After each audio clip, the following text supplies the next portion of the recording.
Kali ini kita bertemu lagi dalam pembelajaran pengolahan sinyal waktu kontinu untuk pokok bahasan filter analog. Perancangan filter analog. Modul pembelajaran pengantar filter analog ini akan terdiri dari 5 modul. Pertama adalah modul A berisi tentang pendahuluan, penjelasan hal-hal dasar tentang perancangan filter analog. Modul B berisi tentang perancangan filter Butterworth. Berikutnya, modul C berisi tentang perancangan filter Chebyshev. Dan modul D berisi tentang perancangan filter eliptik.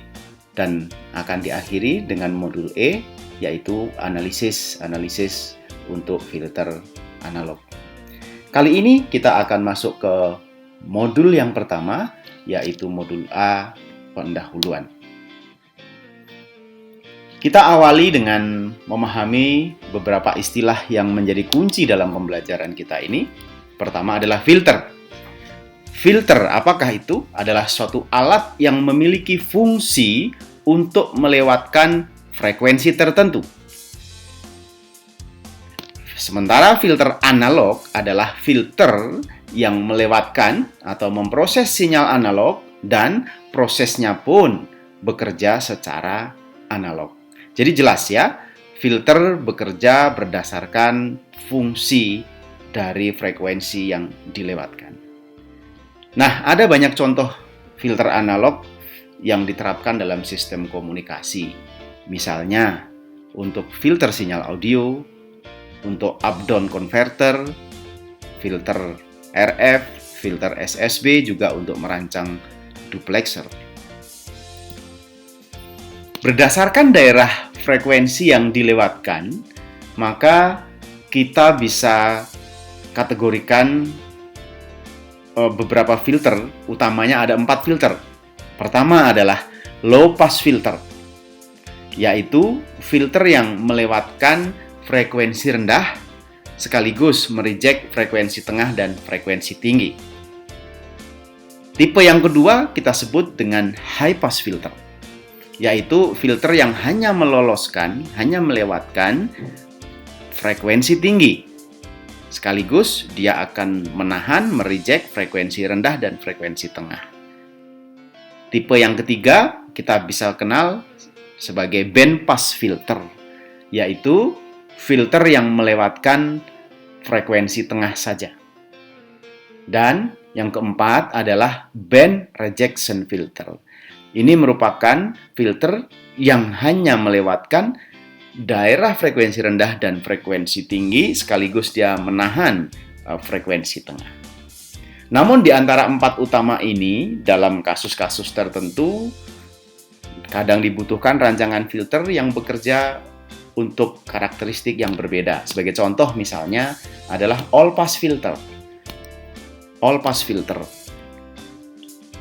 Jadi di dalam all pass filter ini seluruh frekuensi dilewatkan. Ya, seluruh frekuensi ini dilewatkan, hanya dia berfokus pada perubahan fasa.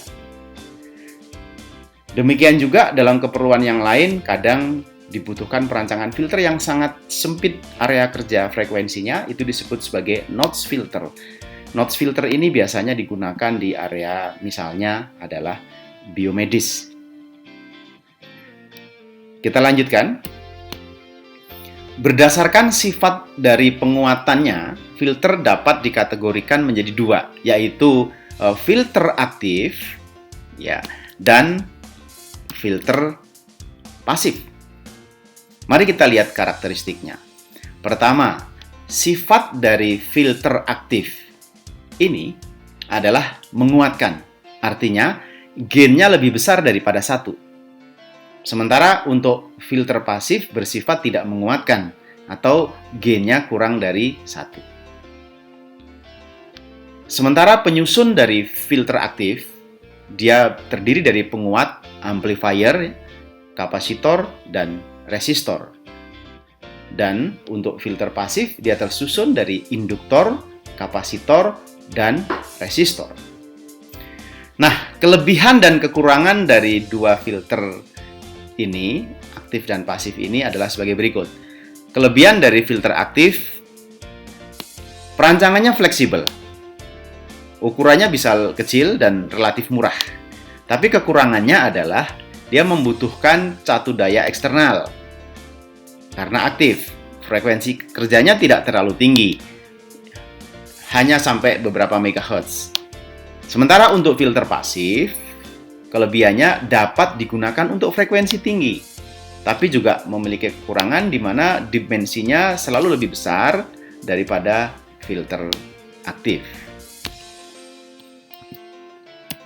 Nah, saya akan berikan gambaran contoh filter-filter pasif yang tadi kita bahas. Kita hanya akan memberikan contoh dalam materi pembelajaran kita ini adalah filter pasif.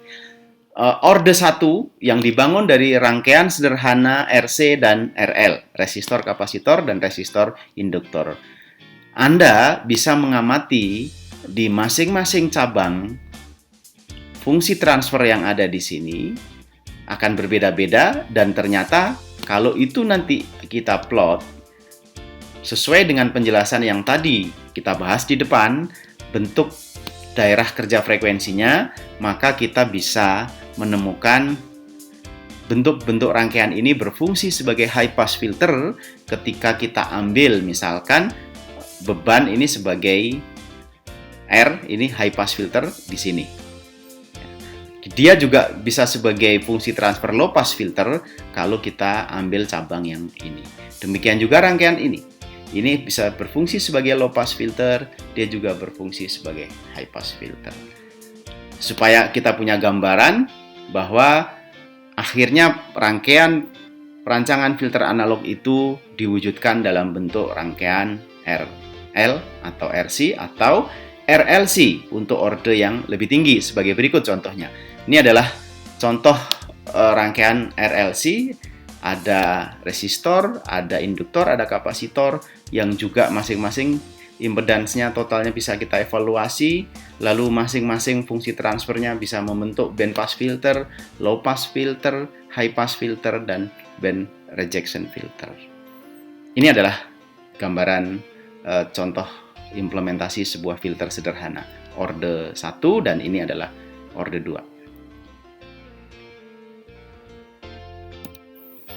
Nah, berdasarkan jenis bentuk respon frekuensinya, maka filter juga bisa dikategorikan menjadi beberapa. Pertama adalah filter Butterworth. Model Butterworth ini nanti kita akan pelajari lebih jauh. Bentuk respon magnitudenya dia flat, tidak bergelombang, tidak ada ripple seperti ini. Ini adalah bentuk Butterworth. Kita akan pelajari lebih jauh pada slide selanjutnya. Yang kedua adalah filter Chebyshev, yang dia memiliki gelombang atau ripple pada daerah-daerah tertentu. Kita sebut daerah passband juga atau di daerah stopband. Ada filter eliptik yang memiliki ripple di dua daerah tersebut, dan ada filter Bessel. Masing-masing model ini memberikan karakteristik yang berbeda jika dilihat dari bentuk respon frekuensinya. Nah, sebelum kita pahami lebih jauh tentang model-model filter tadi, kita harus memahami lebih dulu prinsip dari sebuah filter ideal, yaitu ideal dari sebuah filter itu ingin dirancang. Nah, sebenarnya filter ideal atau filter yang sebenarnya menjadi tujuan perancangan digambarkan seperti ini dari 4 filter yang saya sebutkan di depan tadi, tipe-tipe filter dari low pass filter, high pass filter, band pass filter, dan band rejection filter, maka sebenarnya bentuknya seperti ini, di mana dibatasi oleh frekuensi cut off. Masing-masing daerah kerja frekuensi rendah yang ingin dilewatkan di sini dibatasi oleh frekuensi cut off. Inilah daerah passband yang ingin dilewatkan, dan ini adalah daerah stopband yang dilewatkan. Demikian juga untuk high pass filter. Ini adalah daerah stopbandnya, ini adalah daerah passbandnya yang diatsir. Semua daerah yang diatsir dalam gambar ini menandakan daerah yang meloloskan frekuensi tersebut. Seperti contoh misalkan band pass filter, ini frekuensi tengah ini lolos. Sementara yang sebelum cut off 1 dan setelah cut off berikutnya ini semua di reject. Nah, namun demikian, pada kenyataannya filter ideal ini hanya bisa kita tuangkan dalam kertas perencanaan. Sementara untuk diimplementasikan di lapangan tidak memungkinkan. Karena apa? Karena ada berbagai faktor yang memungkinkan sehingga tidak mungkin kita membuat implementasi yang ideal seperti ini. Timbullah transition band, yaitu pergeseran frekuensi cut off yang kita harapkan berhenti total di sini. Ada slope kemiringan yang sebagai dampak dari ketidakidealan tersebut. Saya akan jelaskan dalam slide berikutnya. Nah, filter yang tidak ideal atau dalam bentuk implementasinya, filter-filter yang tadi saya sebutkan tipe-tipenya bisa digambarkan seperti gambar ini. Yang atas A ini adalah filter Butterworth, di mana dia tidak ada ripple sama sekali dan dia monoton turun seperti ini. Bentuk modelnya seperti ini. Nah, daerah yang kita bagi menjadi 3 ini menjadi bagian penting untuk mengamati kerja sebuah filter. Daerah pertama ini kita sebut sebagai daerah passband. Setelah cut off dan di antara cut off dan stop band ini merupakan daerah transisi. Ini sebagai bentuk ketidakidealan dari filter yang kita rancang. Ini yang disebut dengan transition band atau band transisi. Nah, selebihnya daerah yang memang harus sudah di stop, tidak boleh lewat lagi, yaitu disebut dengan daerah stop band. Jadi filter dalam bentuk Butterworth gambarnya kira-kira seperti ini. Nah, kalau kita lanjutkan sekarang bentuk Chebyshev ada 2 tipe. Untuk bentuk Chebyshev yang pertama, ini Chebyshev yang pertama, Chebyshev 1, tipe 1, dia ada ripple di daerah passband. Tapi dia terus turun, monoton turun dari transition band sampai dengan stop band. Nah, sementara untuk Chebyshev tipe 2, dia tidak ada ripple di daerah passband, tapi ripple-nya ada di daerah stop band. Nah, untuk filter eliptik, dia memiliki ripple di 2 daerah frekuensi, yaitu di passband maupun di stop band. Apa itu fungsi ripple? Nanti akan lebih dijelaskan dalam modul perancangan filter. Nah, demikian adalah karakteristik dasar dari filter. Ada 5 hal yang harus Anda pahami tentang karakteristik dasar sebuah filter. Pertama adalah orde filter tersebut yang disimbolkan oleh N. Orde filter ini menggambarkan tingkat dari orde persamaan HS hasil perancangan filter Anda. Semakin besar N, semakin besar orde, maka respon filter ini akan semakin mendekati filter ideal. Mari kita lihat gambar ini. Jadi kalau ini contohnya adalah untuk orde 1, dia slope-nya sangat landai seperti ini. Lalu 2 mulai curam, mendekati filter ideal, 100 lebih mendekati lagi. Dan untuk mencapai filter ideal, Anda membutuhkan orde tak hingga. Inilah tadi di awal alasan saya sebutkan bahwa kita tidak bisa mengimplementasikan filter ideal karena membutuhkan orde tak hingga. Karakteristik kedua yang penting adalah frekuensi cut off. Setiap filter harus memiliki frekuensi batas di mana daerah dia akan lewatkan frekuensi tersebut. Itu disebut sebagai frekuensi cut off.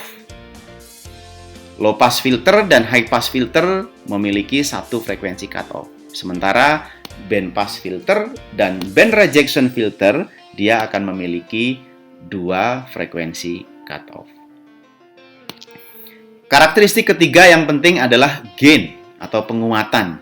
Dalam hal ini Anda bisa lihat ini ada penguatan 1 kali, di sini adalah skala penguatan setengah kali. Yang paling penting Anda harus pahami bahwa secara umum penguatan ini dinyatakan dalam bentuk magnitude kuadrat daya ya, H J omega kuadrat. Yang keempat adalah respon frekuensi, yaitu gambaran bentuk frekuensi secara keseluruhannya yang dinyatakan dalam respon magnitude H J omega kuadrat ini, yaitu bentuk tadi yang sudah kita pelajari, bentuk low pass, bentuk high pass, band stop, itu adalah gambaran bentuk respon frekuensi, namun secara detail nanti nilai-nilainya akan terikat pada nilai-nilai cut off dan penguatan ini. Yang terakhir, yang tidak kalah pentingnya adalah memahami karakteristik daerah frekuensi yang kita sebut tadi sebagai daerah passband, daerah transition band, dan daerah stop band. Bagaimana penjelasan itu lebih rinci? Demikian slide selanjutnya. Nah, inilah penjelasan yang lebih rinci tentang ketiga daerah tersebut. Pertama adalah passband merupakan daerah yang akan dilewatkan oleh filter kita. Ini contohnya adalah filter low pass filter. Ya. Di sini bisa ada ripple, bisa tidak ada ripple, tergantung model filter yang akan digunakan. Berikutnya adalah daerah transisi yang seharusnya semakin kecil. Tujuan engineering, tujuan perancangannya ini adalah membuat daerah ini semakin sempit. Daerah transisi ini semakin kecil semakin baik. Ya. Nah, di sini diawali dengan frekuensi cut off ada di sini. Lalu diakhiri daerah transisi di sini adalah frekuensi stop band, dan ini merupakan daerah stop band, yaitu daerah frekuensi yang memang sudah harus di reject, di stop di sini. Nah, ini tiga daerah penting di dalam perancangan sebuah filter atau karakteristik sebuah filter. Untuk filter-filter lain selain LPF, Anda bisa lihat di sini. Ya, ini adalah filter low pass filter tadi. Nah, kalau HPF, ya tetap dia akan memiliki daerah transition band-nya ada di sini. Ini adalah ripple yang berarti di sini adalah pass band, ya. Lalu ini adalah stop band dan seterusnya. Band pass misalkan kita akan memiliki dua transisi, kita memiliki dua daerah stop band, dua daerah stop band, baik nanti ada ripple atau tidak ada ripple tergantung modelnya, dan kita memiliki satu daerah pass band.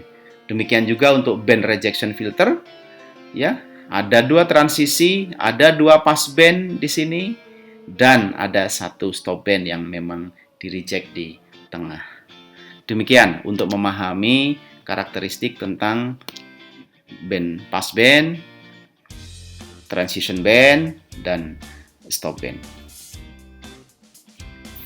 Nah, gain di dalam sebuah filter juga memiliki sifat yang harus kita kenali dengan baik.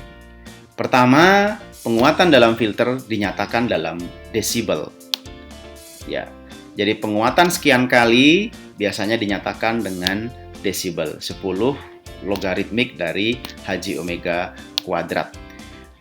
Artinya, penguatan satu kali pada puncak passband ini itu sama dengan penguatan 0 dB, log 10 kali log 1. Jadi 0 dB.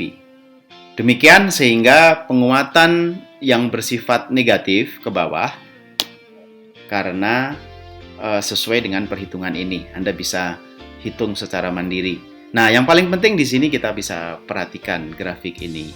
Semakin besar N, ternyata slope-nya semakin tajam, ya. Ini lalu slope ini ada kaitannya dengan peningkatan per dekade.